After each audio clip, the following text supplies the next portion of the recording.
मियां साहब, आपका B3 में एक घर है 319। हाँ जी, हाँ जी। आपने कोई पुलिस कंप्लेंट की थी? आपके घर में कोई वारदात वगैरह हुई थी? कोई चोरी डकैती, कोई डाकू आए हो? वो बड़ी देर की बात है। वो पहले वो किराएदार से ना उसके आया था, तो दूसरा किराएदार आ गया। नहीं नहीं, वो आपकी बात ठीक है, लेकिन वो क्या थी? जरा मुझे थोड़ी सी वारदात या वो कंप्लेंट के बारे में आप बता दें थोड़ा सा मुझे, क्योंकि मैं मेरे साथ तो नहीं हुई थी। अच्छा। ये है कि वो 3 पुलिस वाले आए थे, तो वो उन्होंने कोई आप दिहाड़ी लगानी थी, उन्होंने 1-5 पर कॉल चला दी। उसने उनसे पैसे भी लिए। वो जो वारदात कर रहे आए थे, तो वो फिर 1-5 वाली पुलिस आ गई ना, तो वो फिर भागे वहाँ पे। अच्छा। मैंने पूछा कि नहीं पुलिस को, वो पुलिस वाले तो रियल थे ना? जो पुलिस वाले रियल थे, मगर दूसरे पुलिस वाले भी जो डाटा मार रहे थे वो भी रियल। अली साहब बात कर रहे हैं? मुझे आपको अली साहब, अनीला ज़का बात कर रही हूँ। आपके पीछे कोई मामला बना था 3 माह पहले पुलिस के साथ, कुछ आपका कॉन्फ्लिक्ट हुआ था, क्या मामला क्या था जरा? मैम, ऐसे हुआ था कि इन्होंने ना मेरे घर पे आके डकैती की थी। किन्होंने की थी डकैती? ये पुलिस वाले थे, तो ये जो पीसी मुलाजम नहीं होते, इन्होंने आके, जबकि इनका कोई आना बनता नहीं था। इसकी FIR की कॉपी भी मेरे पास पड़ी हुई है। तो आपने कोई कॉल की थी कि मेरे घर पे कोई डाकू आ गए हैं, तो 15 जी 15 की कॉल की थी मैंने। अच्छा, तो जो डाकू बन के आए थे वो कौन थे? तो पुलिस वर्दी में थे मैम वो भी। तो क्या वो पुलिस वाले पकड़े गए हैं फिर? जी बिल्कुल, मैंने पकड़वाए थे थाने में। तो वो कौन थे? असल पुलिस वाले थे या कोई ड्रामेबाजी कर रहा था? नहीं, असल पुलिस वाले असल ही थे। ये जो पीसी मुलाजम नहीं होते। अच्छा अच्छा अच्छा अच्छा अच्छा अच्छा अच्छा। सही। तो इन्होंने कोई वीडियो वगैरह बना के भी वायरल की थी उस घर की, वो सारा बहुत ज्यादा इशू हाइप क्रिएट कर गया है वो तो। हाँ जी, वो इन्होंने कुछ दिन पहले जो है ना, वो वीडियो जो है ना, वो इन्होंने वायरल की हुई है। तो वो इन्होंने जब आप लोगों को हिरासा किया और बाहर से भी पकड़ के कुछ लोगों को अंदर ला रहे थे, वो कौन लोग थे? इन्होंने ना इशू उठाने के लिए ना, इन्होंने उनको काफी मारा पीटा, मार पीट के अंदर लेके आए। बाद में इन्होंने वो सारी वीडियो वगैरह वायरल की। इन्होंने पैसे वैसे भी मांगे थे आपसे उस वक्त? इन्होंने मेरे घर पे दूसरी दफा ये डकैती की है। इससे पहले जब इन्होंने डकैती की है, तो मुझसे ये 72,000 रुपया लेके गए। अच्छा। आके इन्होंने मेरे मोबाइल फोन, मेरा सारा कुछ, इनके आईफोन मेरा इनके पास है अभी तक, जो मुझे नहीं मिला। हाँ, और पुलिस वाले ही गिल्टी हो और मुद्दत भी पुलिस वालों के नाम पे हो, मतलब ये बहुत हैरानकुन बात है। ये थी ना कि वो पुलिस वालों ने तो डेफिनेटली उस टाइम पे पुलिस वालों का ही साथ देना था, क्योंकि इन्होंने जो वकूआ बनाया था ना मेरे घर पे आके, बाद में इन्होंने जो ड्रामेबाजी की जी, यहाँ पे ये था, यहाँ पे वो था। फिर मैं उसी दिन ही SP के पास पेश हुआ था। मैं क्या सर, मेरे घर पे ऐसा कुछ नहीं था, इन्होंने आके सारा कुछ किया है, आप इनसे पूछें। अच्छा अली, जो इन्होंने FIR पुलिस वालों के ऊपर बाद में काटी आपको, जब इन्होंने कहा कि हमसे सुलह सफाई कर लें, उसमें जाहिर है ये फोर्सफुली आपके घर असला लेके दाखिल हुए थे बगैर अरेस्ट? अच्छा। हाँ जी, वो इन्होंने मेडिकल भी नहीं करवाया। आपने SP को बताई तमाम बातें? बिल्कुल बताइए। किस किस ने रेप किया था इसमें? आसिम और वकास ने। ये दोनों पुलिस के एहलकार थे? जी बिल्कुल। और ये किस थाने से थे? ये PC मुलाजम है ना दोनों। अच्छा अच्छा, वो जो वीडियो में नजर आ रहे हैं, वो वीडियो आपने देखी होगी, उसमें से कौन से हैं ये? एक उसमें दाढ़ी वाला है। अच्छा। एक दाढ़ी के बगैर है। तो मुझे ये बताइएगा कि जब ये आपसे पैसे लेके जाते रहे, या पहले जब ये आपके घर पे रेड पहली बार भी इन्होंने की, दूसरी बार भी की, आप SP के पास पेश भी हो गए, इन्होंने FIR काटी, उसमें क्या हाउस ट्रेसपास का पर्चा था? किस चीज का? हाउस ट्रेसपास, किसी के घर में जबरदस्ती दाखिल होने का? कुछ भी नहीं, सिर्फ एक 396 डकैती की FIR करके बराए नाम उन्होंने मुझे चुप करवा दिया और मदियत अपनी ले ली। जब कोर्ट में केस गया है, तो उसके बाद फिर मैं गया हूँ। मैंने कहा जी मेरे साथ तो ये ज्यादती हुई है, तो ये अपनी मदियत में लेके इनको, इनकी वो बेले करवाने लगे थे उसी दिन ना। ठीक। अच्छा अली, वो ख्वातीन कौन थी जिनको ये कपड़े नहीं पहनने दे रहे थे? वो एक मेरी कजन थी, एक मेरी काम वाली थी। ख्वातीन तो 3-4 थी बीच में? 4 थी तो। 4। एक आपकी वाइफ थी? काम वाली थी, एक काम वाली की सिस्टर आई हुई थी मुझसे सैलरी लेने के लिए उसी दिन। ठीक ठीक। अच्छा, 2 कपल थे ऊपर वो? किधर? एक फुटेज में तो एक कजन और एक मेरा एक कजन और उसका हस्बैंड। अच्छा, कजन और उसका हस्बैंड था। जी ठीक। हम 2 फैमिलियां ही उस घर में रह रही थी। वीडियो भी इन्होंने बनाई थी? हाँ जी, इन्होंने खुद ही बनाई थी। इन्होंने साथ में कोई मीडिया के एक पता नहीं कौन बंदा लिया हुआ था। आई डोंट नो कि वो मीडिया से रिलेटेड था कि नहीं। उनके भी नाम FIR में मेरे नामजद हैं। अस्सलाम वालेकुम जी, क्या हाल है आपका? अनीला ज़का नियो टीवी से हूँ, एंकर पर्सन। आपने कोई कॉल की थी पिछले दिनों, कोई वारदात वगैरह की, आपके घर कोई चोर वगैरह आए हो? पुलिस को थोड़ा सा बाहर आ जाए। तो अभी महीना हुआ है यहाँ आए हुए। बेटा वो वाकया बहुत पहले हुआ है यहाँ पे? जी, इधर से उन्होंने डाला थोड़ा सा, वो ऊपर गए थे। बच्चों से चेहरा मिला तो था मगर धुंधलाहट का शिकार था। अब इसको साफ करने के लिए किसी समझदार और ईमानदार मोहल्लेदार की जरूरत थी, जो असल हकायक बता सके, जो रब्बे कायनात ने हमारी मदद की और मोतबर सरकारी इदारे का मुलाजिम मिल गया, जो यहीं का रहने वाला था, जिसने पोशीदा राजों से पर्दा हटा दिया। उस दिन को डकैती वगैरह का इशू था? डकैती का मामला नहीं था, वो इन्हीं के वो पुलिस वाले इनके साथ मिले हुए थे। अच्छा, वो पैसे बनाने के लिए इनके पास आए आई सी। कुछ बंदे जो मुख्तलिफ मतलब स्टेशन के थे, जो ये कैंट में रह के आए थे, समनाबाद में रह के आए थे और मुख्तलिफ जगहों से। अच्छा, पुलिस अपनी गाड़ी लगाने आई वो भी थी? पुलिस थी। और बाद में मतलब यहाँ के लोगों ने, महल्ले वालों ने कॉल करके डॉल्फिन वालों को बता दिया। डॉल्फिन ने पुलिस दूसरी बुला ली अपनी, यहाँ की जॉर्ज टाउन और उधर की। तो उन्होंने पुलिस वाले वो और इनके साथ मिलकर वो भागने शुरू हो गए, इधर उधर लोगों के घरों में घुस गए। कुछ छत पे जो दोबारा आए हैं ऊपर से रेड किया, वो इधर के थे। सही। आगे से उन्होंने फायरिंग शुरू कर दी दोनों ने आपस में ना, पुलिस वालों ने पुलिस वालों के ऊपर फायर खोला। पहले जो उधर से किसी ने फायर किया ना, तो वो कुछ फायरिंग शुरू हुई, तो पुलिस वालों ने अपने वो साथियों को दौड़ा दिया। इसी सारे सिनेरियो पे बात करने के लिए, चूंकि मीडिया को काफ़ी SOPs याद करवाए जाते हैं, तो पुलिस या कानून के रखवाले, इनको कौन याद करवाएगा कि इनकी ड्यूटीज़ क्या हैं? इसे बात करने के लिए senior anchor person Zeeshan Malik हमारे साथ मौजूद है। मलिक साहब, आप खुद क्राइम शो भी करते हैं, जर्नलिस्ट भी हैं, ऊपर से सबसे बड़ी बात यह है कि एक फील्ड ऐसी है हमारी आपकी कि हम लोगों ने थानों तक भी जाना होता है, हम लोगों ने कचहरियों तक भी जाना होता है, हम लोगों ने मुद्दई के घर भी जाना होता है। ऐसे में मीडिया को कहा जाता है कि आप कैमरा लेके नहीं आए, आप मुलजिम से बात नहीं करेंगे, आप पुलिस अफसर से सवाल नहीं कर सकते हैं, आप कोई शॉट नहीं रिकॉर्ड कर सकते हैं, फलां की इजाज़त।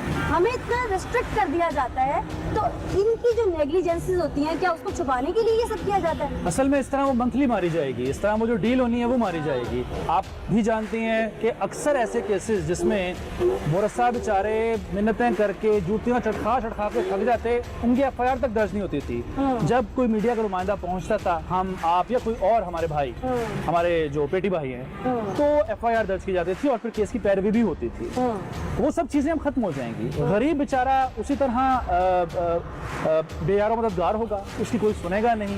वो जो ताकतवर पार्टी है वो आराम से पैसे दे के, रोड डाल के, लालच दे के जंगल का कानून हो जाएगा। हम वो 70 के दहाई में था एक स्लोगन के, पुलिस का है फर्ज मदद आपकी। वो अब पुलिस जो है ना, वो मदद किसकी उन्होंने करनी है? जिसके पास पैसा है, जिसके पास ताकत है। और जो हम लोग को तवज्जो दिला देते थे, जो जाके इश्यूज को उठाते थे, उजागर करते थे, वो भी सिलसिला खत्म हो जाएगा। ये दरअसल अपनी हिफाजत के लिए इस तरह के इकदाम उठा रहे हैं कि मीडिया ना पहुंचे। कैमरा तो सब दिखाता है ना, कैमरा सच दिखाता है, और सच जो लोग चाहते नहीं है कि सामने आए, लोगों के सामने पता चले लोगों को। विजुअल प्रूफ जो है सुप्रीम कोर्ट तक चैलेंज कर सकता है। अक्सर केसेस में डिमांड की गई है फुटेज के साथ जो उस केस में बनाई गई, और मुझे फख्र है इस बात का कि हमारे या आपके बहुत सारे फुटेजेस की मदद से जो लोग गुनाहगार थे उनको सजा मिली और जो बेगुनाह थे उनको इंसाफ मिला। तो हमें तो फख्र है इस बात पे, लेकिन ये सब खत्म हो जाएगा। चीज नोट किया कि जब से मीडिया को कुछ ज्यादा रिस्ट्रिक्ट किया गया है, तब से अभी तक जो मैं पिछले 5-6 प्रोग्राम कर चुकी हूँ, उसमें पुलिस वालों की अपने क्रिमिनल एक्टिविटीज बहुत निकली। जैसे कि थाना फिरोजवाला में एक पुलिस वाला बाप उठता है, अपनी सगी बेटी को ज्यादती का निशाना बना देता है। उसी थाने की हदूद में दूसरा वाक़या होता है कि डॉल्फिन एहलकार और पुलिस एहलकार मिलकर गैंग रेप में एक 14 साल एक बिना तरीश की मासूम बेटी को उठाते हैं और अपने ही थाने में लाकर उसके साथ ज्यादती करते हैं और बाद में पुलिस उसकी पर्दा डाल देती है। अब ये तीसरा वाक़या है जौहर टाउन में, जैसे रिपोर्ट हुआ, एक वीडियो सामने आती है, पुलिस वाले वहाँ पहुँचते हैं और खातून को बरना करके वीडियो उनकी बना रहे थे, लोगों को बाहर से पकड़ के अंदर लाया जा रहा था, उन्हें मारा जा रहा था। क्या पुलिस को ये ज़ेब देता है किसी के घर के अंदर दाखिल होना, कानून को शकन करना? ये हमारा कानून कहाँ स्टैंड कर रहा है? दूसरे मुल्कों में जो तरक्की याफ्ता ममालिक है ना, वहाँ पे अगर कोई शख्स अकेला हो, कोई खातून अकेली हो और अगर दूर से उसको पुलिस की गाड़ी की लाइट नजर आए तो वो खुदा का शुक्र अदा करती है कि पुलिस मेरी मदद के लिए है। यहाँ अगर आप रात को अंधेरे में सफर कर रहे हो और आपको दूर को नाका लगा नजर आ रहा हो ना, तो इंसान पता क्या दुआ करता है, अल्लाह करे डाकू हो। यानी पुलिस का यहाँ पे ये इमेज और ये हाल है कि अल्लाह करे डाकू हो, पुलिस हुई, पुलिस करती है, डाकू हो तो फिर भी बच सकते हैं, पुलिस जो है वो आपको ऐसे नहीं जाने देगी। पुलिस आपके ऊपर झूठा केस भी डाल सकती है, यहाँ पर रिवायत है, ऐसा होता है। मतलब ये कोई मैं ऐसे ही हवा में बात नहीं कर रहा, ऐसा होता है और हम इस तरह के बहुत सारे लोगों से मिलते हैं, मेल मुलाकात भी होती है। डर खत्म हो गया है। ये जो कुछ वीडियो सामने आ जाती हैं, ये भी कोई बहादुर शहरी बना देता है तो वीडियो सामने आते हैं, इस पर सो कॉल्ड नोटिस भी हो जाते हैं। लेकिन अब जब ये डर भी खत्म हो जाएगा कि कैमरे की आंख हमें नहीं देख रही, इनकी फिर बदमाशी होगी और ये पुलिस जो है ना आउट ऑफ कंट्रोल हो जाएगी। ये मैं ये दरख्वास्त करूंगा, जब मौजूदा हुकूमत तो खैर चली गई, जो साबका वो तो चली गई है, मौजूदा हुकूमत से भी ये वर्दियों के रंग तब्दील करने से पुलिस ने तब्दील नहीं होना। इनकी सोच बदलने की जरूरत है, इनकी नीयत बदलने की जरूरत है और इनको अपने फराइज याद दिलाने की जरूरत है। और मैं हैरान इस बात पे हूँ कि ये सारे जो बड़े बड़े मामला हैं जिसमें पुलिस वाले खुद गिल्टी होते हैं, ये मामला बड़ी आसानी से जो है इनके ऊपर वो कागजों पर इनके या फाइलों पर मिट्टी आ जाती है, इनको कोई पूछने वाला नहीं होता। ऐसे में पिछले जो एहलकार है वो अफसराने वाला को सब अच्छा की रिपोर्ट देते हैं या ऊपर से लेकर नीचे तक सब ये मिले हुए हैं आपस में, ये सब मिले हुए हैं और इनके पास बड़ा आसान तरीका होता है रूप डालना। ये जो पार्टी है, जो मुद्दई बेचारा मस्कीन गरीब हो, वो पहले परेशान होता है अपने मसलों की वजह से, किसी का घर लुट गया, किसी की बेटी की इज्जत लुट गई, किसी का कोई मारा गया, कोई अपना मारा गया, प्यारा मारा गया, वो अपने दुखों में होता है। ऊपर से पुलिस उल्टा मुद्दई को धमकियां दे रही होती है, उसके ऊपर केस डाल रही होती है। आप कभी इनकी स्टेटमेंट सुने, मैंने ये आंखों से देखी है, ये ऐसे तासुर देते हैं कि जो बेचारा इंसाफ लेने आया होता है वो अपने आप को मुजरिम समझना शुरू हो जाता है। मतलब आई हैव फुटेज की जिसमें गैंग रेप की मुतासरा बच्ची के बाप को पुलिस थाने से धक्के मार के बाहर निकाला जा रहा है। अफसोसनाक है और अब इस पर भी कहर ना टूटे तो फिर कब टूटे, आसमान गिर जाना चाहिए ऐसे इनके मजालिम पर। अब नोटिस देना चाहिए वो जो वसीम अकरम साहब हैं, सियासत के हमारे इमरान खान साहब के, वज़ीर आज़म साहब के, पंजाब पुलिस में रिफॉर्म्स की बात ये हुकूमत भी करती है, पाकिस्तान तहरीक इंसाफ की साबका हुकूमत भी करती थी, लेकिन ये रिफॉर्म्स ला के दिखाएं, ये सिर्फ बातें ना करें। ये पुलिस को अगर आप इस तरह छोड़ देंगे बेशुद्र महार, तो फिर ये पुलिस जो है ना ये काबू में नहीं आएगी, ये फिर इसका हाथ आपके गिरेबान तक भी पहुंचेगा। ये तमाम जो सियासतदान हैं, जो जिम्मेदार हैं, उनको इस चीज़ का नोटिस लेना चाहिए, बिल्कुल नोटिस लेना चाहिए। और अगर मीडिया को आप दबाएंगे, वक्ती तौर पर हमारी जुबान बंद कराएंगे, लेकिन हमारे कलम ये बंद नहीं होंगे। हम हक के लिए आवाज उठाते रहेंगे। मलिक साहब भी क्राइम जो करते हैं, बहुत सारे हमारे साथी जो क्राइम बीट से वाबस्ता है, वो रिपोर्टर्स हैं, एंकर्स हैं, वो प्रोड्यूसर्स हैं, वो डायरेक्टर्स हैं, वो जिस डिपार्टमेंट से भी हैं, कब तक आप सहाफ़ी की जुबान बंद करवा सकते हैं? अगर आपको जो काम करना चाहिए, जिस पर आपको मेहनत करनी चाहिए अपने इदारों के ऊपर, अपने पुलिस रिफॉर्म्स के ऊपर, वहाँ तो आईजी साहब आपसे मेहनत होती नहीं है। बड़ी बड़ी प्रेस कॉन्फ्रेंसेस करने आप आ जाते हैं। आइए चंद कच्चे चट्टे आपके हम भी खोलते हैं। सारा वाक़या हमारे नाज़रीन देख चुके हैं, हम एक एक चीज़ को, सच को सामने ले आए हैं। ऐसे भी आईने पाकिस्तान क्या कहता है, कानून के रखवालों को कानून आवाम ने या सहाफ़ियों ने समझाना है, तो फिर ये किस काबिलियत के तहत इन इदारों को आकर ज्वाइन करते हैं, ये लोग कौन हैं, इनको समझाएगा कौन? ऐसे में वकास अब्रेज़ खान हमारे साथ मौजूद है जो कि हमारे कानून है। वकास बहुत शुक्रिया हमें ज्वाइन करने के लिए। अच्छा ये बताइएगा कि सारा वाक़या आपके भी नॉलेज में है इस वक्त, सबसे पहले तो मुझे ये बताइएगा कि पुलिस अगर किसी पब्लिक प्लेस से हटकर किसी के घर पर रेड करती है तो पुलिस के लिए क्या चीज़ नेसेसरी है? देखिए शुक्रिया, सबसे पहले I am very grateful for having me on your show. देखें जिस तरह आपने आईने पाकिस्तान का तज़किरा किया, कॉन्स्टिट्यूशन का article 14 is crystal clear about this thing कि इनवाइबिलिटी ऑफ हाउस, के किसी के घर का या किसी के डेबलिंग प्लेस, इवन किसी का टेंट, इसकी एक हुर्मत है, इसकी इनवाइबिलिटी है वो। और इसके लिए जो आपने तज़किरा किया जिस चीज़ का कि हमारा घर में दाखिल होने के लिए एक, अगर आपको ये मालूम है कि किसी के घर में कोई इल्लीगल एक्टिविटी करवाई जा रही है या किसी के घर में कोई स्टोलन प्रॉपर्टी पड़ी है, तो आपका एक प्रोसीजर है, आपको वो प्रोसीजर फॉलो करना पड़ता है। और वो CRPC के अंदर वो प्रोसीजर लेट डाउन किया गया है, जो सेक्शन 46 से लेकर सेक्शन 54 तक। और इसी तरह अगर किसी के घर से कोई चीज़ बरामद करनी हो तो उस ज़िम्मन में आपको सर्च वारंट लेना पड़ता है। ये नहीं कि आप किसी के घर में भी, आप अगर पुलिस ऑफिसर हैं तो आप किसी के घर में भी शुतर बेमहार की तरह आप एंटर हो जाएं। अगर आप इस तरह करते हैं तो डेफिनेटली जो ट्रेसपास का कानून है वो पुलिस के खिलाफ इस्तेमाल होगा। और ये सबसे बड़ा अलमिया ये है, जिस तरह आपने बात की कि जिस माशरे में कानून के रखवाले कानून शिकन बन जाए और जिस माशरे में चौकीदार खुद चोर बन जाए, उस माशरे में वकला उनको क्या कवानीन समझाएंगे, सहाफ़ियन को क्या कवानीन समझाएंगे। It is always believe that charity begins at home, कि हमेशा चैरिटी अपने घर से स्टार्ट की जाती है। और ये पुलिस ऑफिसर जो हैं ये दूसरों के लिए एग्जाम्पल्स क्रिएट करें, बजाय इसके कि जब इस तरह के सानेहात पे ऐसे हादसात के अंदर एक बदतरीन और कर्बनाक मिसाल वो कायम करेंगे तो सोसाइटी को क्या ही दिया जाएगा कि ये लोग हैं जो हमें चादर चार दीवारी का तकद्दुस और तहफ़्फ़ुज़ देंगे, जो हमारे अवाम का, हमारी बेटियों का, हमारी बहनों का तहफ़्फ़ुज़ और तकद्दुस और उनके सर की चादरें उतारे हैं। तो इस सिलसिले में अगर देखा जाए तो इनके खिलाफ सख्त तरीन कार्रवाई की जाए ताकि ये प्रेसिडेंट क्रिएट किया जाए, ताकि एक एग्जाम्पल क्रिएट की जाए और आने वाले ऐसे लोगों को, ऐसे अहलकारों को जो किसी के घरों में इस तरह एंटर होते हैं, उनको ये इंदिया दिया जाए कि अगर आपको कल ऐसे करते हैं तो आपको निशाने इबरत बनाया जाएगा। वकास, ये तो आगे वीडियो पर रखकर बात की किसी के घर में जैसे दाखिल हो रहे हैं, इनके ऊपर कौन सी चार्जेस लग सकते हैं और पुलिस डिपार्टमेंट पर कार्रवाई कैसे हो सकती है। अब आ जाते हैं हम उस FIR के ऊपर जिसमें इन्होंने लिखा कि मुद्दई ने हमें कॉल की और वहाँ पर हम 15 की कॉल पे वहाँ पहुँचे, वहाँ डिकेट थे और हमने डाकू पकड़े और ब्ला ब्ला ब्ला। उसमें इस घर में जाने का और वीडियो का जिक्र नहीं है FIR में। ये तो एक थर्ड एविडेंस है हमारे पास कि करने क्या गए थे। अब उसमें जिस मुद्दई के घर में या जिस इंसान के घर में डाकू घुसे हो और 15 पे कॉल करके वो बुलवा रहा हो, तो मुद्दईयत उसके पास होगी FIR की या उस पुलिस वाले के पास होगी जो रेड करने ऊपर रेडिंग पार्टी पहुंची है। देखिए, जिस भी शख्स ने इंफॉर्मेशन कन्वे की 15 पे कॉल करके, मुद्दईयत तो उसके पास आएगी। वो शख्स उस केस को परस्यू करेगा और वो शख्स चूंकि वो सारे मामला को जानता है, वो आई विटनेसेस है और उसके साथ जितने भी लोग हैं वो चश्मदीद गवाह हैं वाक़े के। और अगर आप किसी शख्स को कॉल करते हैं, वो पुलिस एहलकार है, वो आपके घर में आता है और केस को अपनी मुद्दईयत में ले लेता है, तो वो उस केस को कैसे परस्यू किया जाएगा।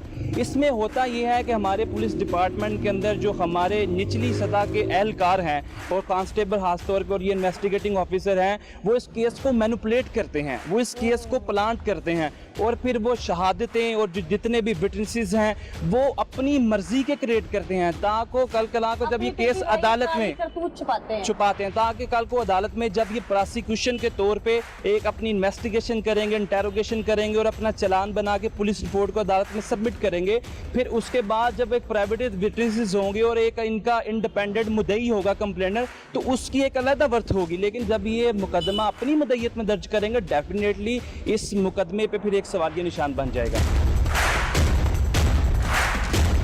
कि ये इसमें इंसाफ नहीं हो रहा। अच्छा, यहाँ पे मुझे ये बताइएगा कि पुलिस जो अभी तक हमने भी इन्वेस्टिगेट किया और मामला सामने राज खुल के सामने आए, वो कुछ इस तरह से थे कि पुलिस के ही एहलकार डाकू बनकर उस घर में जाते हैं और फिर दूसरी रेडिंग पार्टी वहां पर आती है और उस घर में मौजूद जो भी उस घर में हो रहा था, क्योंकि वो पब्लिक प्रॉपर्टी नहीं था, वो घर वो एक पर्सनल प्रॉपर्टी में था, तो सर्च वारंट के बगैर ही उस घर में दाखिल होते हैं, वहां पर उनको जदोकोब करते हैं, बाहर से कुछ लोगों को घसीट के लाते हैं, घर के अंदर फेंकते हैं और उन पर भी चार्जेस लगवाते हैं और उसके बाद उस घर में मौजूद खातून का रेप भी करते हैं, जिसका मेडिकल ये बाद में होने नहीं देते और मुद्दई उसके खामद के पास जाने नहीं देते। ऐसे में पुलिस कितना गिल्टी होती है और उस पर कौन कौन से चार्जेस लग सकते हैं, बात ये हमारे कानून आप क्या समझते हैं? देखिए, सबसे पहले इस पे सबसे इम्पोर्टेंट जो दफ़ा इस पे ट्रैक्ट की जाएगी वो 452 है, 452 ऑफ PPC। उसके अंदर ये है कि आप ट्रेस पास करते हैं और किसी के घर जाके आप मुसल्ला हैं, आपके पास हथियार हैं, आप उस जदोकोब करते हैं, आप वहाँ पे जाके जबर करते हैं, इक़्तिदाद की एक फ़िज़ा को कायम करते हैं और टेरर की एक फ़िज़ा को वहाँ पे परवान चढ़ाते हैं। इसके अलावा जो आपने रेप की बात की और जनाब जबर की बात की, फायरिंग भी की, और 376 जो रेप है वो that is the most heinous and dreadful offence, जो कि हमारे पाकिस्तान पिनल कोड में कत्ल और रेप दो ऐसे ऑफेंसेस हैं कि जो सबसे ज़्यादा ड्रेडफुल ऑफेंसेस हैं, जिसकी सज़ा नॉन बेलेबल है और जिसकी सज़ाए मौत है। और कम से कम जो इस जो 376 में सज़ा दी जा सकती है वो इम्प्रिजमेंट फॉर लाइफ है। रिग्रेस जी बिल्कुल इसी तरह।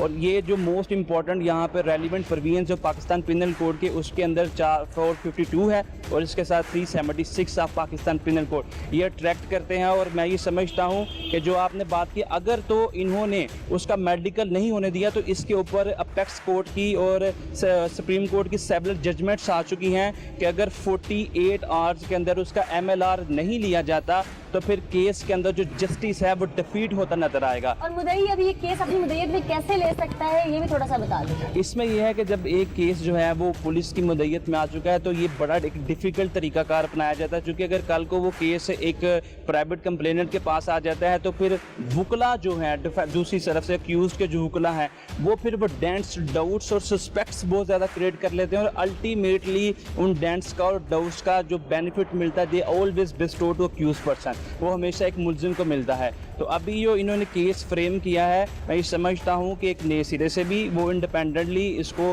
वाइप आउट करके उसे अपनी मुद्दईयत में ले सकते हैं कि हमारे साथ ये धोखाधड़ी से और हमारी मर्जी के खिलाफ इन्होंने FIR फ्रेम की है और हम इसको अपनी मुद्दईयत में लेना चाहते हैं। यानी कि वो कोर्ट में केस पुट कर सकता है अपने लॉयर की मदद से। ठीक, बहुत शुक्रिया वकास अब्रेज खान साहब, आपने डिटेल्स हमें बताई कि आईने पाकिस्तान क्या कहता है। के साथ इसमें कसूरवार अच्छे लोग भी हैं जो महकमे के सुधार के लिए मुनासिब फैसले नहीं ले पाते, गलती पर गलती करते चले जाते हैं।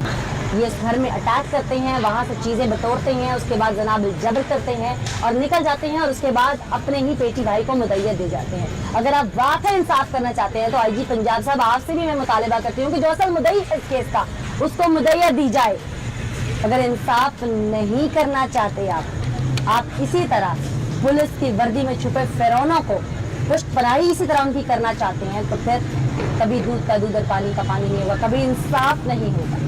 और हम तब तक चुप नहीं बैठेंगे जब तक आपके कानों पर चढ़े हुए ये पर्दे और आंखों के आगे से शीशे की दीवारें खत्म नहीं हो जाती। हम तब तक झंझोड़ कर आपको होश दिलवाते रहेंगे। बहुत सारी चीजें हैं, बहुत सारे तरीकाकार हैं जिनसे आप तक सच्चाई पहुंचाते रहेंगे और हम बाज नहीं आएंगे जब तक आखिरी काली भेड़ भी इस महकमे से नहीं निकल जाती।